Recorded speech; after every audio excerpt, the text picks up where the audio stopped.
Hi everyone, thanks for joining me again, Juliet Grandma's Creations. I've got something a little bit special for you this time to show you, and it's a little bit niche, I suppose, but once you get to grips with it, it can be really handy. So I'll give you a clue to what it is. So these are the accessories. This is what you need to actually use it. And it is something called a blue machine, and it's for covering your own buttons. So I did a couple for this shirt that I'm wearing. I did this one from the fabric, here it is, from the fabric that I'm wearing. I did that, and then I tried out a white one. So that was for what I'm wearing. So this is a closet core pattern. It's the Jenna shirt, and I decided that I actually wanted proper shirt buttons. If I'd used these, I was trying it out, so if I used these, it would have been more sort of a blouse effect. So I didn't actually use them, but this is what got me to grips with this blue machine. So I'll show how it works. So here it is. It's a bit of a beast, isn't it? So I'll show you the various parts of it, but this is the size of it. So first of all, it comes with this part, and this is the part that you put your button back into. There might be one actually in there. Yes, there is. So that's my button back, the bit with the hoop on it, so you can sew it on. There you go. So that's, get this bit, that bit. And so you pop that into your machine, that way up. And then you get one of these, the button back, and you pop it in to that hole,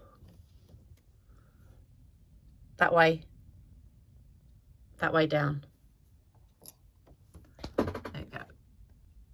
So then you've got this part, which has a bit that moves up and down in the middle, like that. And the next question was, well, what size do you actually cut your fabric to cover one of these buttons? So I came up with this formula. So what I did is, this is the way up that this goes, but I thought if you draw around that end, then that gives you the perfect size for the inside of that bit of it, which is exactly the size that you need. So I drew round with a friction pen, as you know, I love a friction pen, onto the fabric, and then I ironed off the friction pen part of it.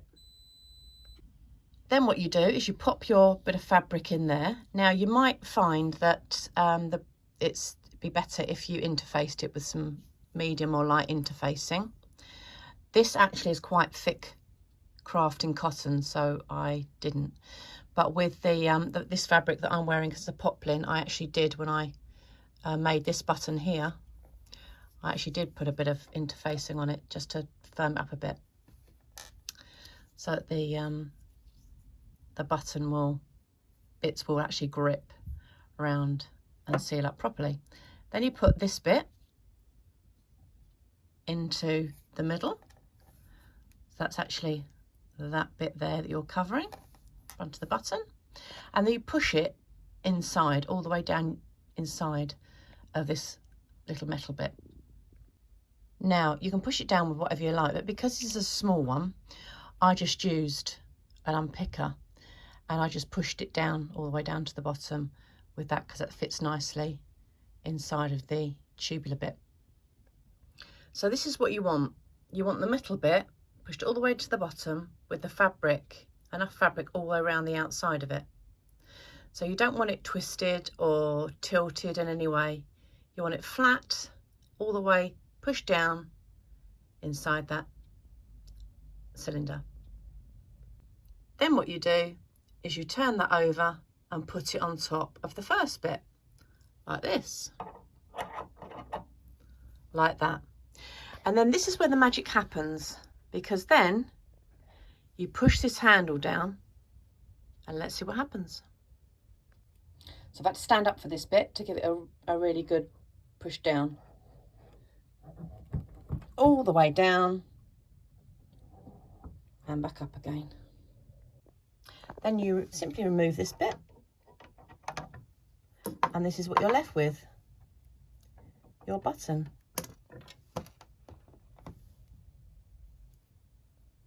It's amazing, isn't it?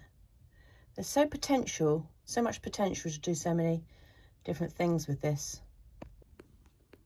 So I was thinking that you could make your buttons in all sorts of sizes to fit all sorts of projects, whether it be a cushion, whether it be a bag, whether it be a shirt or a dress or anything. You could actually make your own buttons to match. So I hope you found that interesting. I will put a link to where you can get, it's called the Blue Machine. It's from the trimming shop. Okay. And I will put a link in below of where you could get it from. I know there are many other companies that do button covering machines, but for years I've used those ones where you have to sort of bang it and squeeze them and things like that. I've never really found them very successful. So this is an easy way to make your own buttons. You could make your own buttons to sell as well, if that's what you wanted to do. You do have to buy obviously the parts, so that you need to buy the front of the button, the back of the button, depending on what size you want. These were, I think there's 11mm, these ones. So these are shirt/blouse